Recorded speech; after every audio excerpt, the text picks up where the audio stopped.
இந்த நாடே குட்டிச்சவரா போனது அதான் காரணம்.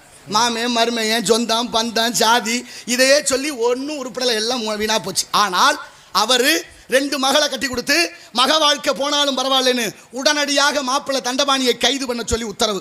குற்றவாளி கூண்டுல மருமையன், நீதிபதியாக மாமனார். தகவல் அக்காவுக்கும் தங்கச்சிக்கும் பறக்குது. அக்காவும் தங்கச்சியும் மாப்பிள்ளை முருச முகத்தை ஒரு நாள் பார்த்துடலாம், ஏதோ தப்பு பண்ணிட்டேன், நம்ம அப்பா தண்டனை கொடுக்க போறாரு, போய் முகத்தையாவது பார்த்துருவோமேனு பல்லாக்களை புறப்பட்டாங்க ராமேஸ்வரத்துலேருந்து ராமநாதபுரத்துக்கு. ராமநாதபுரத்துக்கு வந்துகிட்டே இருக்கா. இங்கே விசாரணை தொடங்குது. உன் மீது குற்றம் சுமத்தப்பட்டிருக்கிறது. யாத்திரியர்கள்கிட்ட 25 பைசா கட்டணம் வசூல் பண்ணதாக. என்னையா சொல்ற, ஒத்துக்கிறியான்னு கேட்கிறாரு மாமனார். அந்த காலத்தில் எவ்வளோ நேர்மையாக இருந்திருக்காங்க பாருங்க. இப்போன்னா என்ன வேணாலும் சொல்லுவேன். அவர் படக்குன்னு ஆமான்னார், மறுப்பே சொல்லலை. ஆமாம் 25 பைசா கட்டணம் வசூல் பண்ண சொன்னேன்னார்.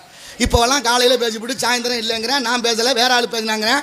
அப்புறம் இல்லைன்னா கூட உதவிக்கு வச்சுருந்தேன், ஏதோ பண்ணிவிட்டான்னு இப்படி தப்பிக்கிறேன் நாட்டில். ஆனால் அவர் மறுப்பே சொல்லலை, நான் தான் செஞ்சேன். சரி சொல்லியாச்சு. அதுக்கப்புறம் வாய்தா வாங்கினாங்களா? இல்லை. அடுத்தபடியாக தீர்ப்பு சொல்கிறாரு. நீ செய்தது தேச துரோகமாக இருந்தால் உன்னை நாடு கடத்தி மன்னிச்சிருப்பேன். நீ செய்தது தெய்வ துரோகம் இல்லை, ஆனால் தெய்வத்துக்கே ஒரு துரோகம் பண்ணிட்டேன், உனக்கு மன்னிப்பு கிடையாது, மரண தண்டனைன்னு. நினச்சி பாருங்க. ஒத்த பிள்ளைய கல்யாணம் பண்ணி கொடுத்துட்டு பொழுது விடிஞ்சா பொழுது பட்டா வயிற்றில் நெருப்ப கட்டிக்கிட்டு இருக்கேன், குடியார பையில கட்டி கொடுத்துட்டுமே என்ன பண்ணுறானோ ஏது பண்ணுறானு.